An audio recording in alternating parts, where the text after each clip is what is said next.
350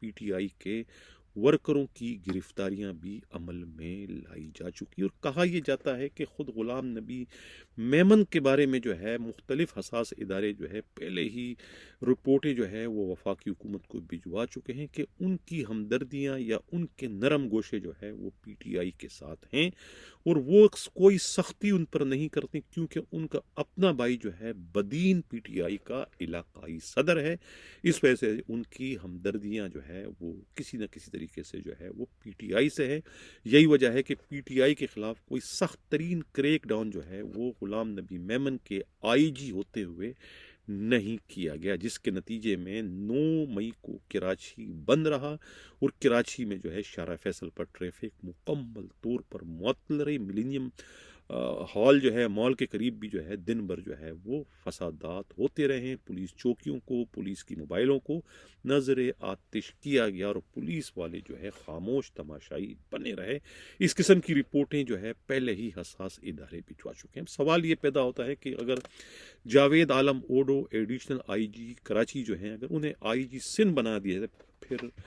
کوتوال شہر یعنی کہ ایڈیشنل آئی جی کراچی کون بنے گا؟ اس سلسلے میں بھی اطلاع پولیسی کے ذرائع کہتے ہیں کہ خود سندھ حکومت جو ہے وہ additional I G special branch جو ہے خادم حسین رن کو جو ہے وہ ایڈیشنل آئی جی کراچی یعنی کوتوال شہر بنانے میں دلچسپی رکھتی ہے, جبکہ کسی اور طرف سے جو ہے خود سی ٹی ڈی کے ایڈیشنل آئی جی عمران یعقوب منہاس کو بھی جو ہے ایڈیشنل آئی جی کراچی بنانے کی بات چلی تھی لیکن اس سے رد کر دیا گیا تھا کہ وہ پہلے ہی ناکام ہو چکے ہیں, لہٰذا اب یہاں پر کوئی سخت ترین قسم کی ایڈیشنل آئی جی کراچی کی ضرورت ہے. اس لیے اب خادم حسین رن کی جو ہے وہ قسمت جاگ گئی اور انہیں جو ہے کہا جاتا ہے کہ ایڈیشنل آئی جی کراچی بنایا جا رہا ہے. اب ایک تصویر ناظرین اس وقت آپ لوگ اسکرین پر دیکھ رہے ہیں. اب میں خاص توجہ چاہوں گا سندھ پولیس کے موجودہ آئی جی غلام نبی میمن کی اور متوقع آئی جی سندھ پولیس جاوید عالم اوڈو صاحب آپ کی اور متوقع کوتوال شہر ایڈیشنل آئی جی کراچی خادم حسین رن صاحب آپ کی بھی. فوزیہ صدیقی جو ہے ان کا تعلق پی ٹی آئی سے ہے اور کہا جاتا ہے ان کے گھر والوں نے الزام لگا ہے کہ 3 روز قبل جو ہے وہ انہیں گھر سے اغوا کر لیا گیا. آنے والے جو ہے اغواکاروں نے خود کو پولیس اہلکار ظاہر کیے تھے اور اسے اٹھا کر لے گئے. یہ معلوم نہیں ہو سکے کہ انہیں کس تھانے میں رکھا گیا ہے کیونکہ کراچی کے کسی ایک تھانے نے بھی جو ہے فوزیہ صدیقی کی گرفتاری یا ان کے قبضے میں رہنے کی کوئی تصدیق نہیں کی, جس کی وجہ سے جو ہے پی ٹی آئی کے ورکروں میں اور خود فوزیہ صدیقی کے گھر والوں میں جو ہے وہ خوف و ہراس کی لہر دوڑ گئی ہے کہ آخر فوزیہ صدیقی کو زمین نگل گئی, آسمان نکل گیا, کہاں چلی گئی. اب تشویش کی لہر ان میں پائی جاتی ہے. اس لیے آئی جی سندھ غلام نبی میمن صاحب آپ اس میں اپنا کردار ادا کریں ان کی بازیابی کے لیے. اس سے کل کے پروگرام کے میں اگلے خبر کی جانب بڑھوں. جن لوگوں نے ابھی تک ہمارا چینل سبسکرائب نہیں چاہتے ہیں کہ حق و صداقت کا سفر اسی طریقے سے جاری وسائل ہمارے چینل کو سبسکرائب بھی کریں, لائک بھی کریں اور شیئر بھی کریں. ناظرین اسکرین پر آپ لوگ اس وقت یہ ایک آرڈر دیکھ رہے ہیں. یہ آرڈر ان 5 خوش نصیب پولیس انسپکٹروں کا ہے جو کہ 1 سال قبل جو ہے پراسیکیوشن میں بھرتی کیے گئے تھے. ان میں جو ہے محمد رضا ولد اسرائیل انصاری ہیں, اختر علی ولد غلام محمد عمرانی ہیں, آصف علی ولد عطا محمد سیال ہیں, سرور مسرور قادر ولد عبد القادر شر بلوچ بھی ہیں اور ایک خاتون زرمینہ دختر نظام الدین لغاری. یہ 5 جو ہے انہیں پراسیکیوشن میں بھرتی کیا گیا تھا براہ راست انسپکٹر. اب 1 سال کے بعد جو ہے وہ انہیں انسپکٹر سے پرموٹ کر کے, یعنی انسپکٹر تو گریڈ 16 کا ہوتا ہے, اب انہیں براہ راست گریڈ 18 میں جو ہے جوڈیشنل مجسٹریٹ بنا دیا گیا ہے. اب اس کی ضرورت, اس کی نوبت کیوں پیش آئی؟ آئی جی سندھ کا جو آرڈر ہے کہا جاتا ہے کہ ان کے نام جو ہے خود سندھ پولیس کے آئی جی نے بھجوائے تھے, یعنی کہ ان 5 کو جو ہے وہ جوڈیشنل مجسٹریٹ کے لیے موضوع قرار دیا گیا تھا. کیونکہ یہ 1 سال تک جو ہے پولیس کے کیسز کو ایز اے پراسیکیوشن انسپکٹر کی حیثیت سے دیکھ چکے ہیں، انہیں پراسیکیوٹ کر چکے ہیں، تو ان کا تجربہ جو ہے اچھا خاصا ہو چکا ہے، لہٰذا انہیں جو ہے وہ جوڈیشل مجسٹریٹ کے لیے منتخب کیا گیا ہے کہ اگر جب یہ جوڈیشل مجسٹریٹ بننے میں کامیاب ہو جائیں گے تو انہیں اس بات کا ادراک ہوگا کہ کس طریقے سے یا کن مشکلات سے پولیس افسران جو ہے جو کہ تفتیش کرتے ہیں وہ مقدموں کا چالان کرتے ہیں اور ان کو چالان کرنے میں کتنی دشواری اور پریشانی کا سامنا کرنا پڑتا ہے۔ لہٰذا یہ جو مجسٹریٹ ہیں جوڈیشل مجسٹریٹ، یہ پھر پولیس کے تفتیشی افسروں کے ساتھ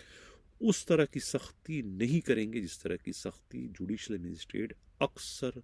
مقدمات کی تفتیش میں پائی جانے والی خامیوں اور ان کے خلا کو دیکھ کر جو ہے وہ پولیس پر جو ہے وہ اپنا غصہ نکالتے رہتے ہیں۔ اب جو آرڈر ہے اس میں یہ بھی لکھا گیا ہے کہ 2 سال تک جو ہے سندھ پولیس ان 5 انسپکٹروں کو جو کہ جوڈیشل مجسٹریٹ اب بن چکے ہیں انہیں تنخواہ اور دوسری تمام جو ان کے الاؤنسز ہیں مراعات انہیں دیتی رہے گی 2 سال تک۔ اس کی نوبت یا ضرورت کیوں پیش آئی جبکہ اب ان کا تعلق جو ہے وہ سندھ پولیس سے نہیں رہا، اس سندھ پولیس کے ملازم نہیں رہے، وہ لا ڈپارٹمنٹ کے انڈر میں چلے گئے ہیں اور وہ جوڈیشل مجسٹریٹ بن چکے ہیں، تو انہیں آخر یہ 2 سال تک جو ہے یہ تنخواہیں اور مراعات کس خوشی میں جو ہے سندھ پولیس کے آئی جی دینا چاہتے ہیں۔ اب اس سلسلے میں جو ہے خود ہمارے نمائندہ خصوصی ہمراز راہی نے جو کچھ پراسیکیوشن افسروں سے اور کچھ سینئر پولیس افسروں سے اس سلسلے میں بات چیت کی تو ان کا یہ کہنا ہے کہ یہ 5 کا تعلق جو ہے وہ اندرون سندھ سے ہیں، جس میں سے ایک کسی صوبائی وزیر کے قریبی رشتہ دار ہیں اور باقی بھی جو ہے سب کا تعلق جو ہے با اثر ترین خاندانوں سے بتایا جاتا ہے۔ اب انہیں جو ہے پولیس میں پہلے بھرتی کروایا گیا اور اس کے بعد انہیں جوڈیشل مجسٹریٹ بنوا دیا گیا۔ اب اس کا سیدھا سیدھا مقصد یہ کہ جو پہلے لوگوں کو پولیس کی جانب سے کی جانے والی زیادتیوں، نا انصافیوں پر اگر جوڈیشل مجسٹریٹ کی عدالت سے کسی طرح کا کوئی انصاف مل جایا کرتا تھا، وہ انصاف کے دروازے اس طرح کے احکامات کے نتیجے میں ہمیں بند ہوتے ہوئے نظر آ رہے ہیں، کیونکہ اب ان کا تعلق جو ہے وہ پولیس سے رہا ہے۔ ظاہر ہے جب پولیس سے رہا ہے اور 2 سال تک جو ہے سندھ پولیس انہیں تنخواہیں اور مراعات بھی باقاعدگی کے ساتھ دیتی رہے گی بغیر کسی نوکری کے، تو اس صورت میں یقیناً ان کی وفاداریاں، ان کی ہمدردیاں جو ہے وہ سندھ پولیس سے رہے گی، کراچی پولیس سے رہے گی۔ اگر ان کی عدالتوں میں پولیس والوں کی جانب سے بھجوائے جانے والے ادھورے نامکمل چالان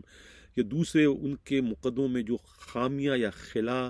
رہ بھی جائے گی تو اس پر بھی جو ہے یہ جوڈیشل مجسٹریٹ مبینہ طور پر اپنی آنکھیں اس طریقے سے بند کر کے کارروائی کریں گے کیونکہ وہ اسے اپنے ہی پیٹی بن پائی سمجھیں گے۔ یہ الزامات جو ہے خود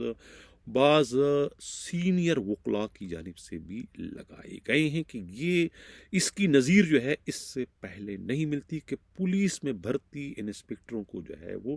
جوڈیشل مجسٹریٹ بنا دیا گیا ہے۔ اب اس طریقے سے پولیس کو ایک طریقے سے کھلی چھوٹ دے دی گئی ہے اپنی فرونیت، اپنی رونیت اور اپنی چنگیز خانی کے لیے کہ جو چاہے کرے، ان سے نہ کوئی پوچھنے والا ہے، نہ انہیں کوئی روکنے والا رہے گا اور نہ ہی انہیں کوئی ٹوکنے والا رہے گا۔ اب ان کی قابلیت کا، ان کی ذہانت کا، ان کے تجربے کا اندازہ اس بات سے لگایا جا سکتا ہے کہ انہی کے ساتھ جو ہے ایک انسپکٹر اور بھی بھرتی ہوئے تھے اسی پراسیکیوشن میں، فرمان شاہ۔ یہ فرمان شاہ جو ہے یہ سکھر جیل پولیس کے ڈی آئی جی منور شاہ کے چھوٹے بھائی بتائے جاتے ہیں اور یہ پولیس انسپکٹر یعنی پراسیکیوشن انسپکٹر بھرتی ہونے سے پہلے یہ جیل پولیس میں 10 سال تک جو ہے کانسٹیبل کی حیثیت سے اپنے فرائض سر انجام دے چکے ہیں اور ان کے بھائی ڈی آئی جی منور شاہ نے اپنے تعلقات کا استعمال کرتے ہوئے جو ہے وہ اپنے بھائی جو ہے یہ فرمان شاہ کو جو ہے اسی طریقے سے پراسیکیوشن کا انسپکٹر بھرتی کروا دیا تھا، اور پچھلے دنوں جو ہے وہ ان کی مجرمانہ غفلت اور لاپرواہی کے نتیجے میں جب یہ انسپکٹر پراسیکیوشن انچارج تھے خود نیو ٹاؤن تھانے کے، وہاں پر انہوں نے ایک مسلم نوجوان کو، جس کے بارے میں کسی نے آ کے شکایت کی کہ وہ اس کی رقم اور موبائل چھین کے فرار ہو چکے ہیں، ان کے پیچھے کرتے ہوئے ان کا پیچھا کرتے اور انہیں آگے جا کے للکار کر گولیاں مار دیتے ہیں، اور اس کے بعد ان کے قبضے سے ایک پسٹل کی برآمدگی بھی ظاہر کر دی جاتی ہے۔ بعد میں جب مقتول کے لواحقین کی وجہ سے احتجاج کیا جاتا ہے اور روڈ بند کر دیتے تو اس کے بعد بڑے افسروں کی آنکھیں کھلتی ہے کہ ان کے پراسیکیوشن انسپکٹر نے جو ہے کسی کا خون کر دیا، اور اس طریقے سے خود فرمان شاہ جو لیگل انسپکٹر ہیں ان کے خلاف جو ہے قتل کا مقدمہ نیو ٹاؤن تھانے میں درج کر دیتا، اور وہ اس وقت جو ہے خود پابند سلاسل ہے۔ کہنے کا مقصد یہ ہے کہ یہ جو 5 جوڈیشنل مجسٹریٹ اس وقت بننے میں کامیاب ہو چکے ہیں، ان کا تعلق بھی جو ہے اسی انسپکٹر فرمان شاہ کے گروپ سے ہے، ان کے بیچ سے ہے۔ تو اس سے اندازہ لگا سکتے ہیں کہ یہ کتنے زیادہ تجربہ کار، یہ کتنے زیادہ جو ہے پروفیشنل ہیں کہ ایک سال میں انہوں نے کیا تربیت حاصل کی ہوگی، جس کے بلبوتے پر جو ہے اب انہیں جو ہے وہ جوڈیشنل مجسٹریٹ بنا دیا گیا ہے، اور اس کا مقصد صرف اور صرف جو ہے پولیس کی اسی طرح کی مجرمانہ غفلت اور لاپرواہیوں کو ڈھانپنا ہے، اس پر جو ہے ایک طریقے سے اس کو جو ہے ایک شیلٹر فراہم کرنا ہے، یہ کہنا ہے خود پولیس کے اور لا ڈپارٹمنٹ کے قابل اعتماد ذرائع کا۔ ناظرین، اب آئی جی سندھ کا فیصلہ کب ہونے جا رہا ہے؟ آج تبدیل ہو رہے ہیں، کل ہو رہے ہیں، پرسوں ہو رہے ہیں۔ آئی جی کے مالی مفادات کو ایک اور بھی دھچکا لگا ہے، ایک اور بھی بڑی بریکنگ نیوز ہے، لیکن اس پر میں کل پروگرام کروں گا۔ کل کے لیے بھی بہت زیادہ یعنی کہ بڑی اہم ترین خبریں اس وقت میرے پاس ہے، لیکن چونکہ پروگرام کا دورانیہ بڑھ جاتا ہے، اس لیے میں ایک ہی پروگرام میں ساری خبریں شامل نہیں کرنا چاہتے۔ اسی کے ساتھ ناظرین اجازت چاہتا ہوں، اللہ حافظ۔